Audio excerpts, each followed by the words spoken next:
Makhluk menyeramkan dijadikan simbol pahlawan memang agak-agak mengherankan, tapi plausible untuk dilakukan. Buktinya, Batman yang berlambang kelelawar dengan modus operandi mengincar rasa takut di malam hari, sukses juga jadi salah satu superhero paling ikonik di seluruh dunia. Counter Marvel untuk karakter DC komik tersebut adalah Morbius. Gak tanggung-tanggung, kekuatan Morbius berhubungan bukan dengan kelelawar biasa, melainkan kelelawar penghisap darah, yang literally membuatnya menjadi vampir. While the origin story dari Morbius sebenarnya lebih cocok sebagai cerita penjahat, sutradara Daniel Espinosa justru diemban untuk membuat film ini jadi cerita pahlawan. Orang yang menghisap darah manusia demi kemampuan untuk berbuat kebaikan jelas jadi konsep yang menarik. Genre filmnya otomatis akan menyerempet ke horor. Nyatanya, film Morbius ini memang menghisap, tapi lebih seperti Dementor ketimbang vampir. Karena film ini menghisap excitement kita, saking boringnya.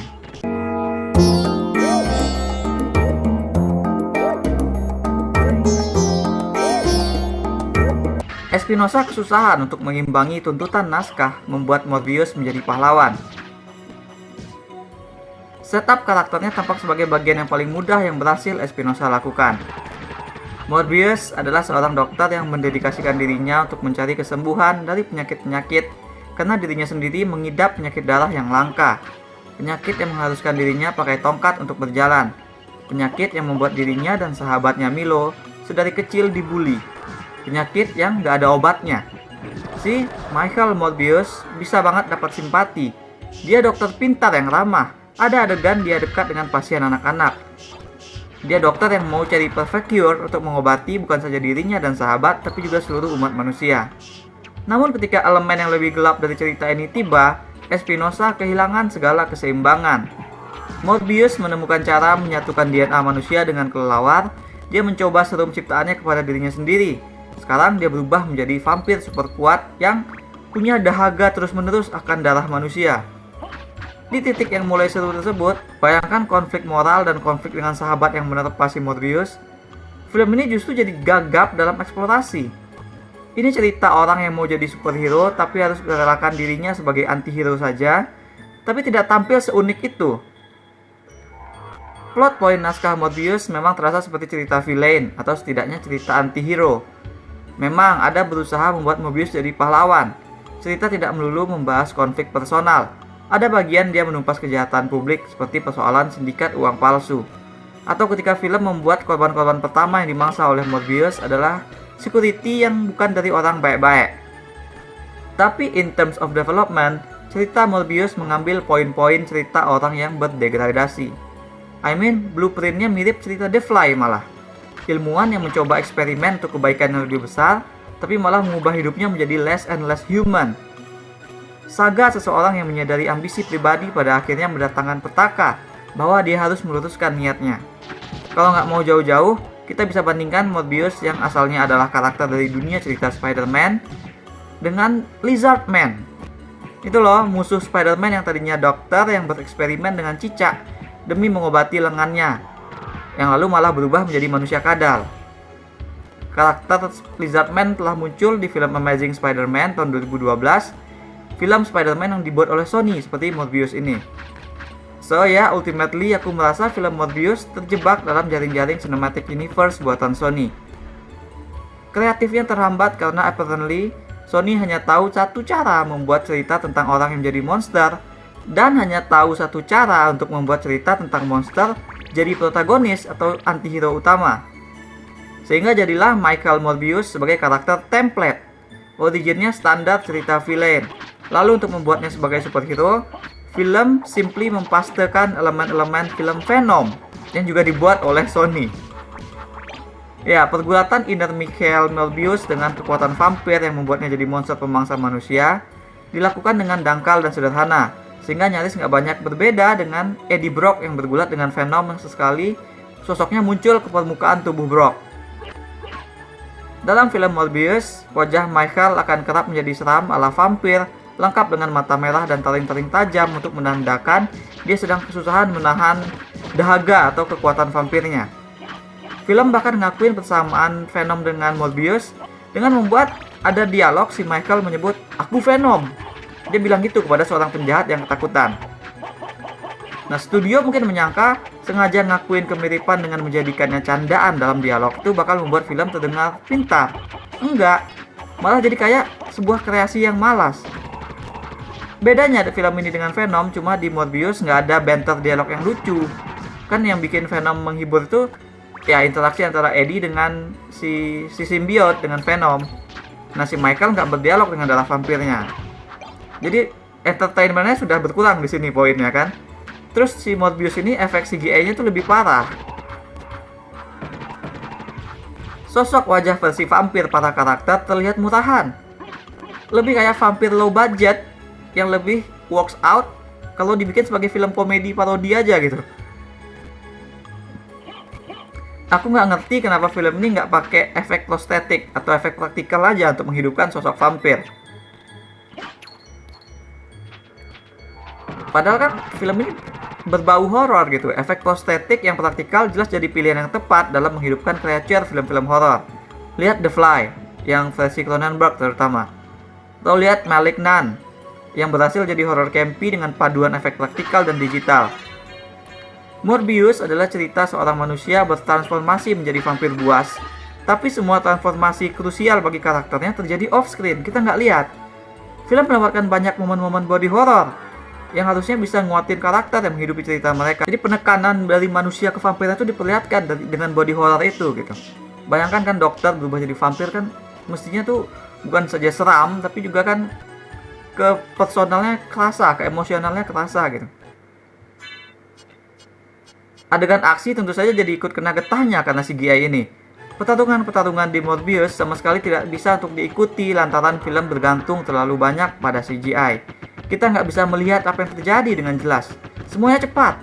Karakter melayang ke sana kemari, mencakar-cakar liar dengan efek bayangan atau aura di sekeliling mereka. Nah, pada momen-momen krusial sebelum serangan mendarat, film menggunakan slow motion. Watch gitu kayak iklan kayak trailer film action mainstream lah.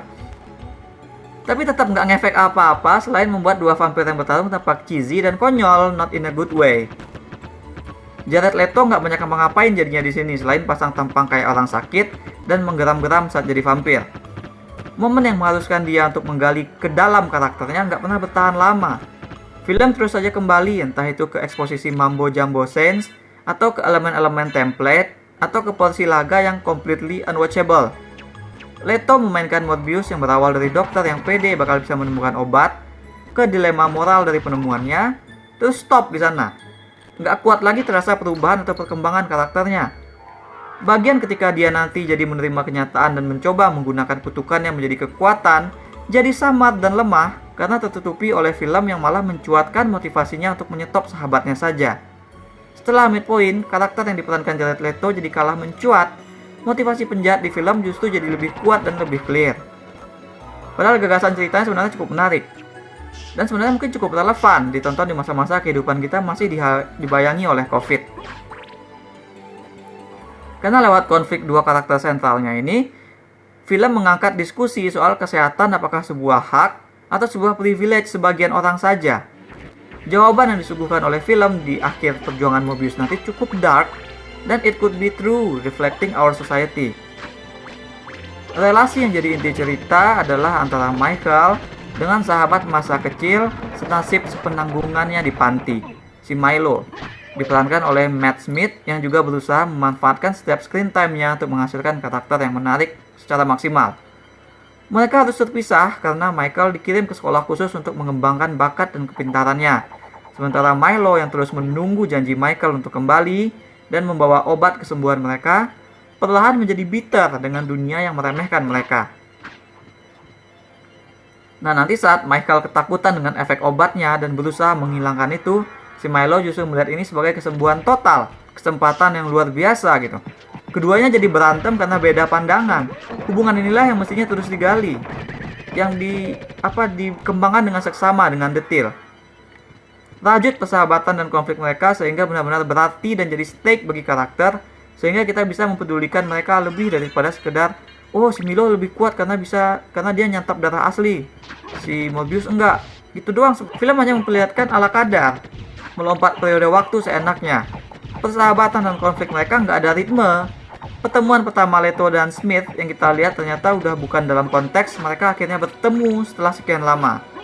Sense mereka itu sahabat dekat nggak kerasa karena film memperlakukan persahabatan mereka sama kayak Michael ketemu karakter-karakter lain.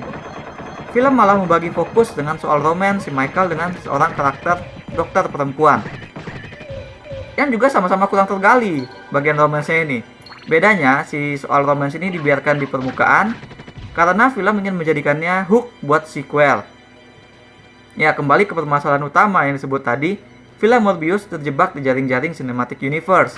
Alih-alih bikin cerita yang benar-benar mendarat dan selesai, apa yang terjadi dengan pacarnya, bagaimana status buron Michael setelah final battle, apa arti semuanya bagi Michael. Studio lebih memilih untuk menyibukkan diri dengan punchline berupa teaser untuk film berikutnya. Kita juga melihat karakter dari Disney Marvel muncul dalam situasi yang membingungkan. Pada akhirnya, itulah yang tampak lebih penting bagi film ini, yaitu bagaimana membangun universe superhero versi sendiri. Karakter, relasi, dan dilema moral mereka tak lebih seperti sekelebat kepak kelelawar saja. Makanya film ini terasa lifeless. Padahal kalau digali, dia bisa jadi pahlawan baru yang benar-benar menarik dengan genre horor, aksi supernatural, dan dilema karakter yang grounded. Nyatanya film mengabaikan semua kreasi untuk craft experience yang biasa-biasa saja, malah cenderung membosankan. Terlalu bergantung ke CGI yang dibuat ala kadar. Karakter yang template antihero sederhana, hanya karena mereka bingung membuat superhero ke dalam cerita villain. Juga bergantung pada plot origin yang basi. Jika ini adalah jawaban terbaik yang bisa disuguhkan Marvel untuk DC dengan Batman-nya, well, Marvel perlu memikirkan ulang lagi rencana dan cara mereka menghandle karakter-karakter supernya. Aku berikan 3 dari 10 bintang emas untuk Morbius. That's all we have for now. Apakah kesehatan itu hak atau privilege? Share with us in the comments. Jangan lupa hit like dan subscribe supaya nggak ketinggalan review-review dan playthrough lain. Kunjungi mydershit.com untuk review yang lebih detail. Kalian bisa juga kunjungi store mydershit di chiptoloka.com. Ada banyak kaos dan pernak-pernik custom yang unik, mulai dari film, musik, game, hingga wrestling. Thanks for watching. Remember in life, there are winners and there are losers.